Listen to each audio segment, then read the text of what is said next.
because we have a song planned. I didn't have to check, because I'm excited. I'm fired up. This is one of those rare occasions. I do a BS act and pretend to like a lot of people come on stage. I don't care about them as people or professionals. You care less. But this guy, and I speak from the heart. I know all you guys got your picture of him when he showed up. We're all fans of this guy. This guy, we grew up with this guy. He's been great at everything he's ever done, and he's been doing it for 30 years. You are lucky to have him. Armstrong!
Thank you, boys. It's the first time I've seen them.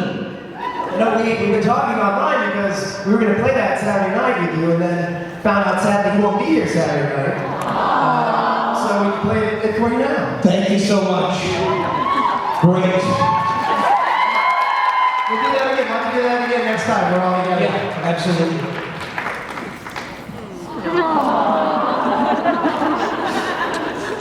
So how's everybody?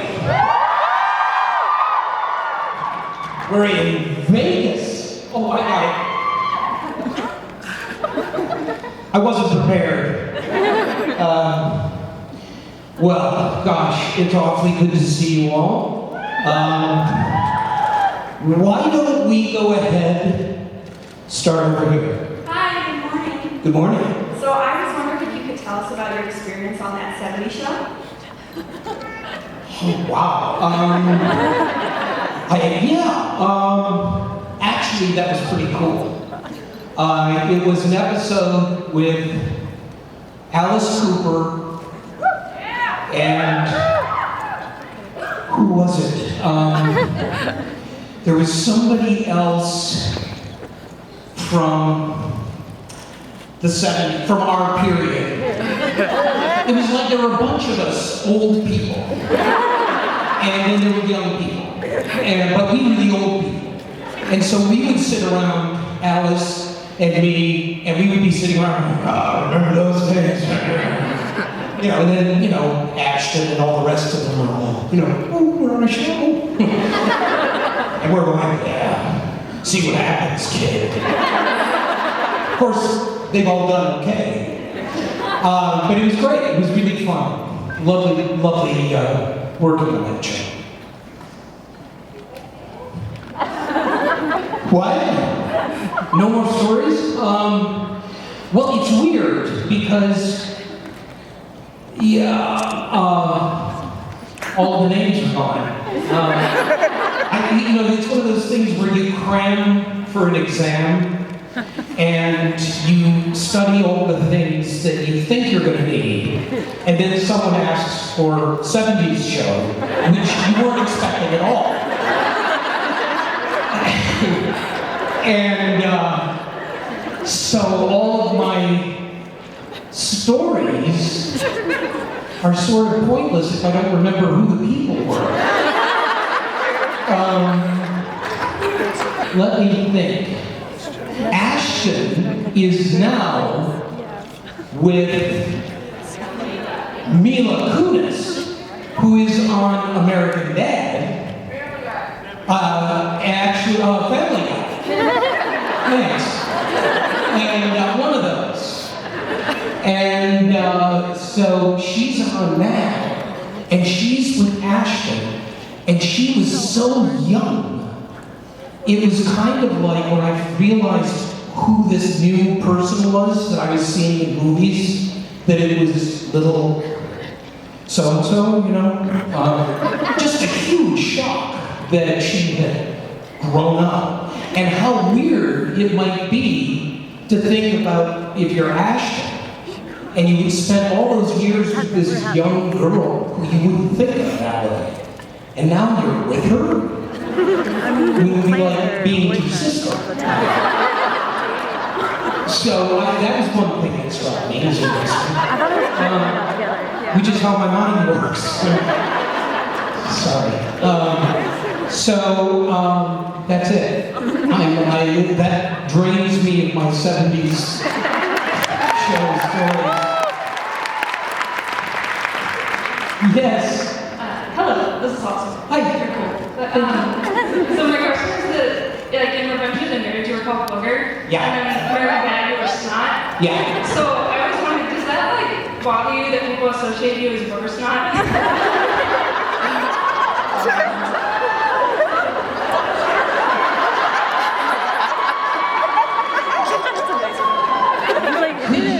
Rephrase that?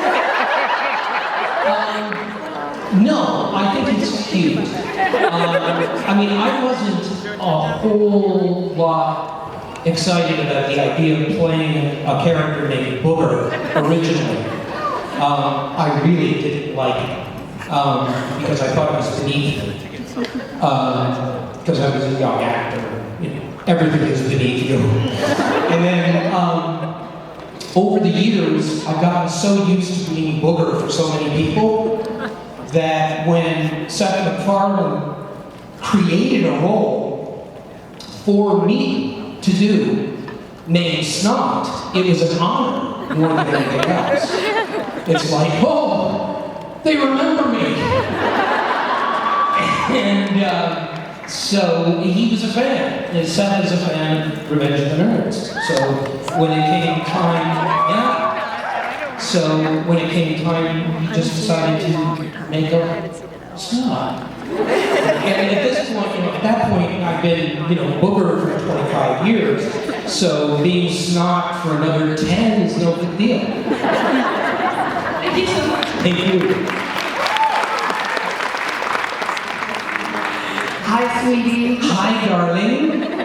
My question is, what was it like to film those scenes in the bunker in the episode The 100 Games between your character and Dee? Because for me, that scene was a highlight of the season for me. You mean the one that wound up with me accidentally killing him?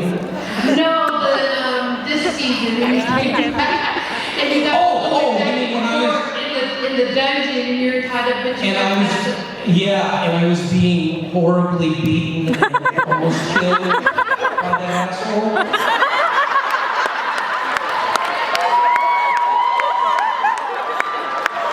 I'm sorry, every once in a while, you have to forgive me, but every once in a while, Curtis will be talking and suddenly Metatron will pop out.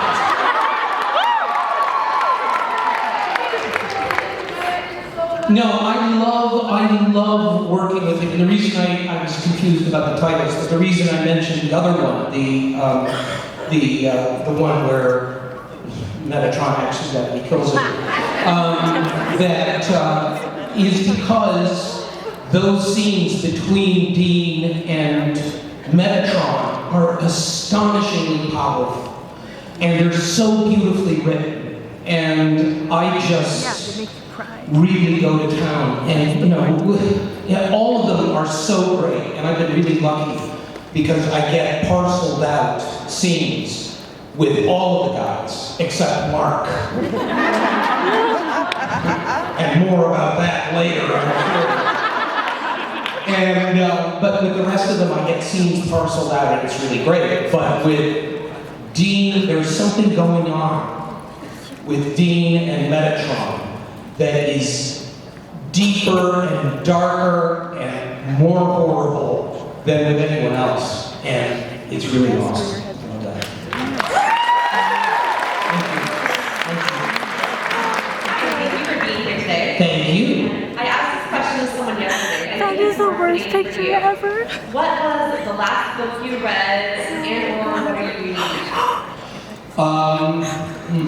The last book I read, this is going to sound so pretentious.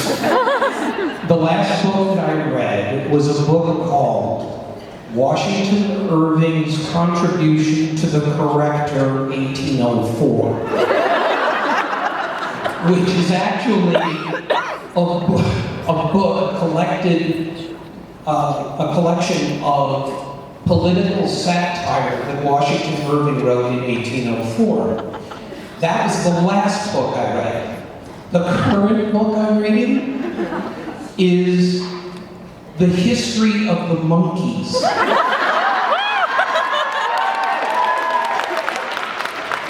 It's a new book about the monkeys. The monkeys, you know, not monkeys, but the monkeys. And like I'm a Believer and all those. And I'm going on record as saying, I mean, you know, there's Beatles, there's Harry Nilsson, there's Louis Armstrong, there's the monkeys. I like the monkeys. It's actually something that I'm holding in abeyance for my next meeting with Mark Shepard. Because if you want to get Mark Shepard going, you talk to him about rock and roll music, you know, from the 60s, 70s, get him into that, and you got a conversation. But if you bring up the Beatles, you are going to get a torrent of abuse that goes on and on and on. And I mean, it's like you can get up and go and have a meal and come back and he's still going, fucking Beatles, destroy fucking music. Lennon's alright, Kanye. Ringo calls himself a fucking drummer. And you're just there going,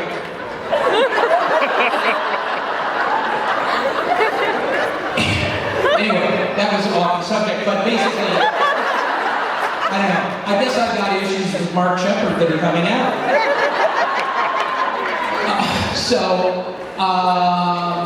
Let's see. So, that's it. The monkey book is what I'm reading now.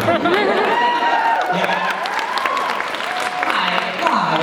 I was wondering, since you're someone who's obviously so loved by the fandom and you're really friendly, what it's like to play a character that's so despised? It is delicious. I mean, it's, you know, I mean, what? Thank you. She says that she loves Metatron. I think she should get together with, like, the 5 other women in the world